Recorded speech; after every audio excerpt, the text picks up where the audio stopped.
ULA circuit,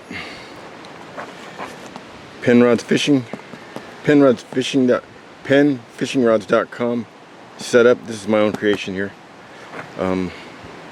If you see it advertised, Chinese have ripped me off and they're just using my photo. It's actually my kit, and what they're selling doesn't even include this. They're totally ripping you off. Tripod, my gear, my camera, schmog, and a slingshot, bandana, going in, staff, Osage. There's 2 ducks that live back here in the canyon, 2 mallards, male and a female. I know they're not the same ones from when I was younger, but there were 2 that lived here back then too. I like to think those 2 are descendants. They let me get really close from here to the tree. And I wouldn't hurt them, of course, and I openly talk to them every time I see them. But I don't know, I see them as descendants of the ducks that were here when Frank and I hiked, when my nephew Robert and I hiked, and it's almost like a link. It's pretty cool. Like they're a key to a memory. I don't know. The things you think of when you're alone. The things I think of when I'm alone.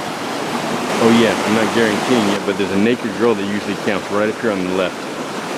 I'm just saying. It may be a full moon today. Hopefully it is. She's smoking. Nice. Doesn't look like she's been camping there for a while.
This oak and that oak are going to be supporting my hammock tonight. I think this is going to be home.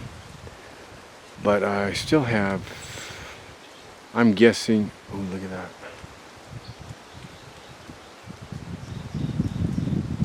Where is he? There he is. My cat would love that. I'm still guessing maybe 6 hours of daylight. So I'm going upriver and fish for a while, maybe take a swim and come back here. I doubt I'll be taken. It's midweek.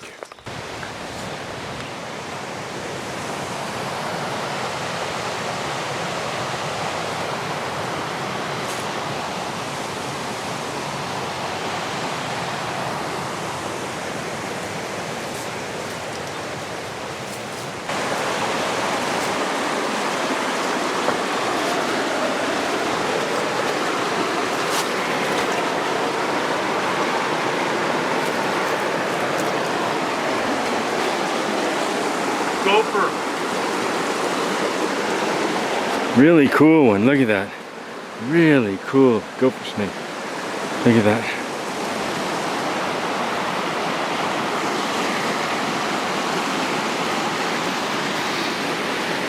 Okay. Look at him go.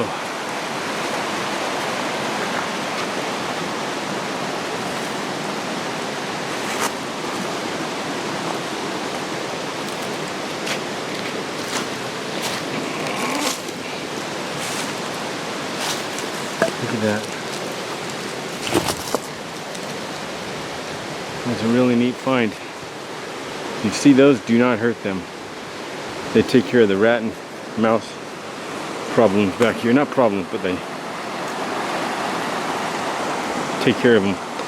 Keep the mountain down.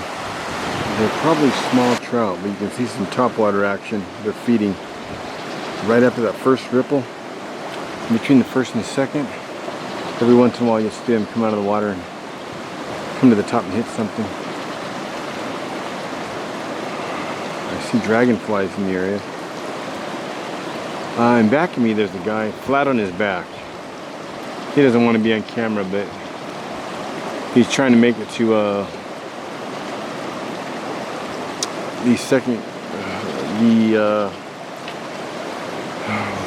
the falls back in West Fork of Bear Creek. Not the West Fork, but the West Fork of Bear Creek. And pulled a muscle. He made it this far in. He's flat on his back. But he said he'll be cool. His son's picking him up Friday morning. I think we're out Wednesday, I think. And he's got to hike out a good 5-6 miles. And he's sitting there smoking and drinking. To each their own.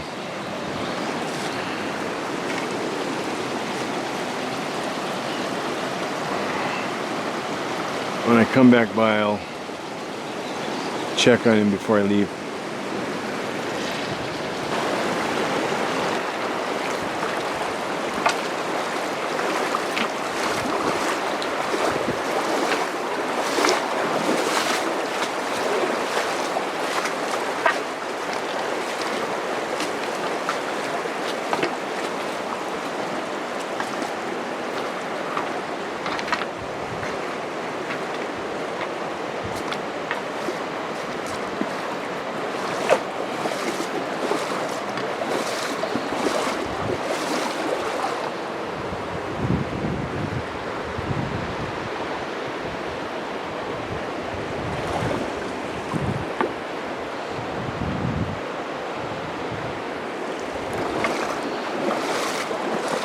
There's some deep water there. There might be trout. Oh well.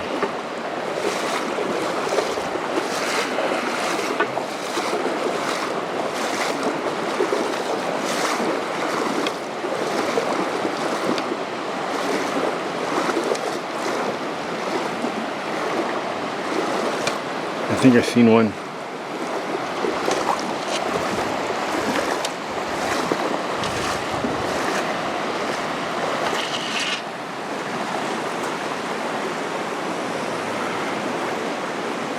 I think there's one small one in there.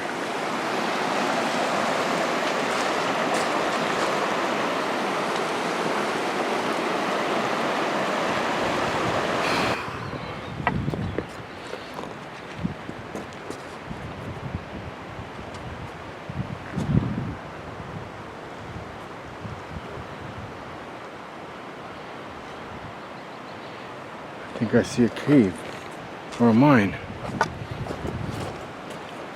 It might just be a root. Let me see. It might just be a hole in the root. Let's see. Where am I? Right there. And it might just be shadows. Not this first tree, the second tree looks like there's a hole, but it might just be shadows. It wouldn't be that hard to go up there and check though. I could probably make it up there in about 20 minutes maybe. Maybe less. I just don't know if it's worth the effort. I'm not feeling it, Mr. Krabs.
I'm going to stop up at the grocery store here and get dinner.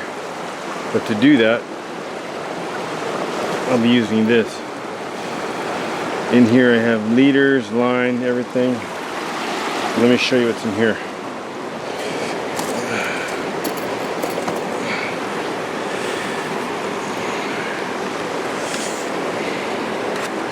I'll put this on a tripod. Okay. Here's what's in here. I bought this case at a Big Five. It's a 22 case, no specific dimensions.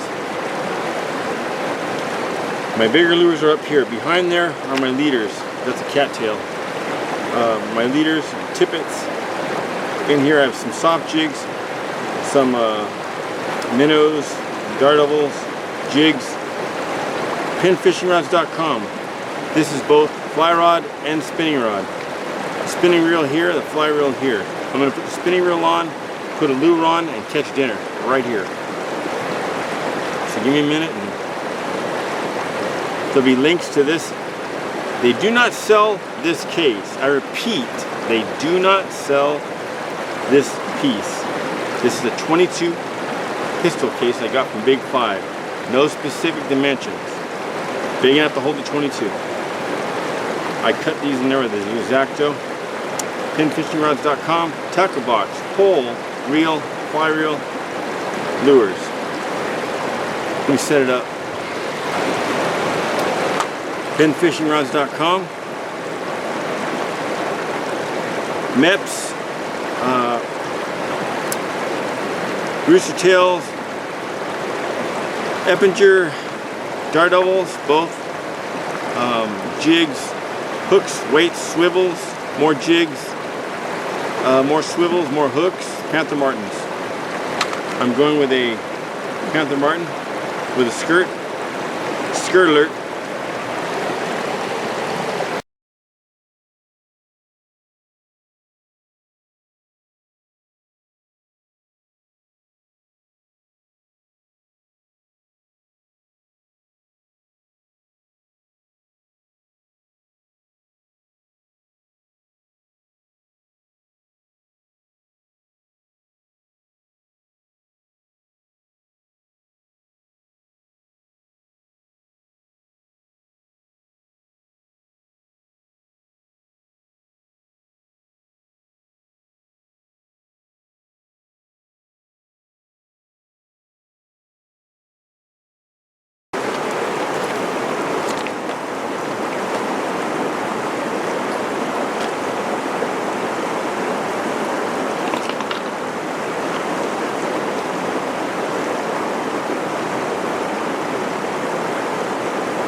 lot has happened between the time I had the camera last on, and I was miles and miles and miles and miles back there.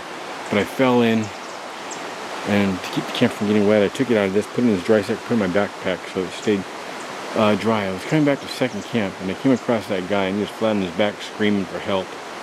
So I'm on my way back to get him help. But a deer just blazed past me, right past me, almost knocked me over. I went down in these bushes right here. It's a pretty good size one. I think he's right up here.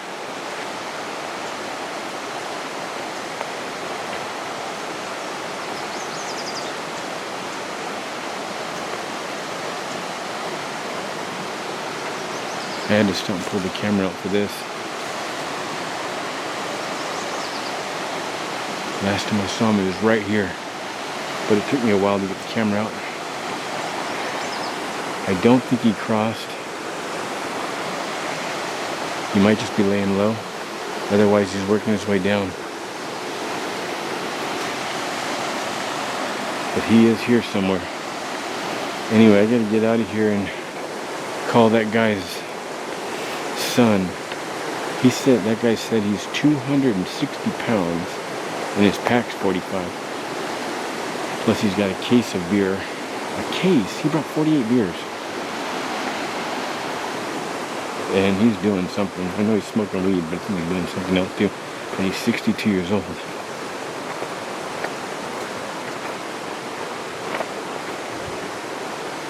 I really want to catch that deer before I go. I'm gonna go over, get cell reception, call his son, and if I can't get his son, I'll leave a message, and then I will call San Dimas Search and Rescue. He's lucky I was in here. He's lucky I turned back. So my misfortune, my fall, was his fortune.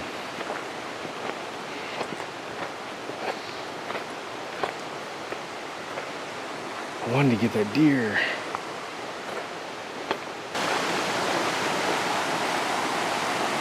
There's nowhere he could have gone that way unless he just laid low and went back. This way he'd be head back up towards the road. And this way is pretty much a dead end. But I did not see. There he is! There he is! He's crossing the shallows. Yes! Just so you know, I'm not making it up. There he is. He's going up to the road. Look at this. We cover coated this 3 times back, and I'm all out of cover coat. Where's over there? I think if I go over here, I think I'll head him off at the pass. Head him off at the pass. Heady Lamar. Headley. Yeah, he's on the road. Right on.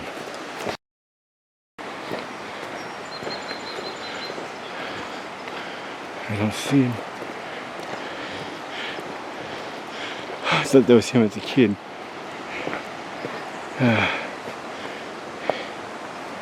He must have doubled back on me. Or no, he could have shot right up there.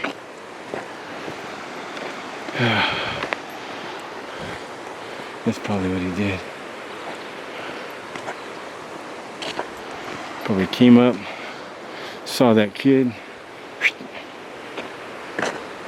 He's probably watching me. I wonder where he went.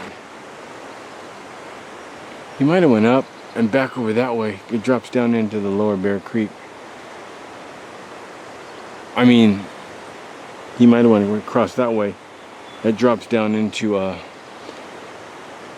West Fork. But there's some people back there, so unless he stayed high, he might be down here. Oh well. I'll have to search and rescue.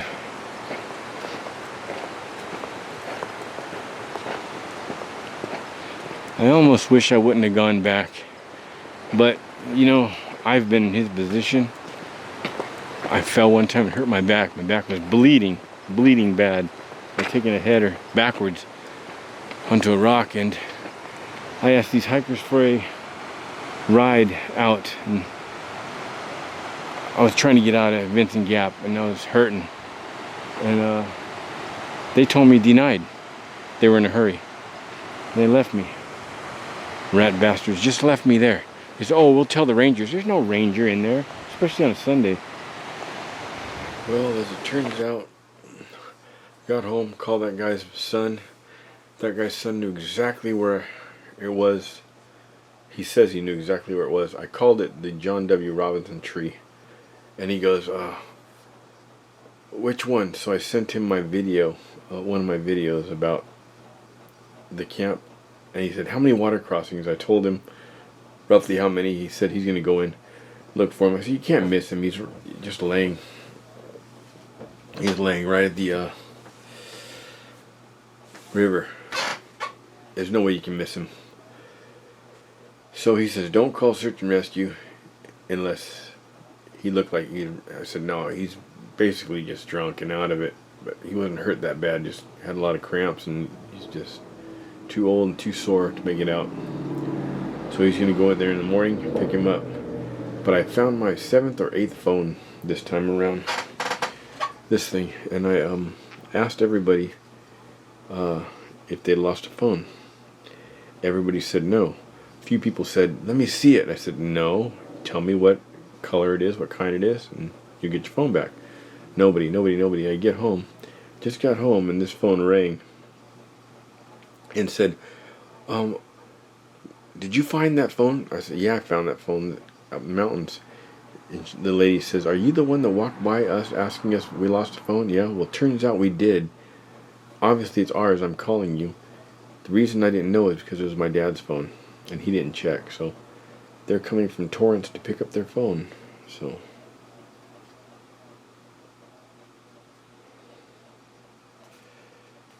karma, man.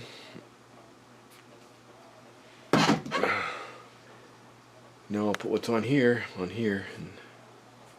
make the best of it. It wasn't exactly what I had planned, but everything turned out for the best. Driving to give the phone back. That's her right there, probably.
Alright, you know what, if you stayed with me this long, because this video wasn't what I hoped for, here's a little hidden contest. There's something going across the screen right now. Get back to me at, go to the details, scroll all the way down in the details, you'll see an email. Get back to me with the answer at that email. And the first winner, first person to do it, wins a candle lantern. Only if you're local, though. If you are in another country, I just don't have the funds to send it right now because I'm out of work. So, if you're local, you got a chance at a candle lantern. If you get it,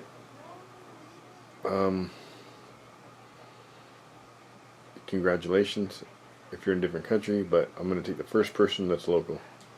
Sorry about that. You guys understand. This quarantine and loss of jobs and everything is hitting us all hard. Thanks for watching. Have a good one.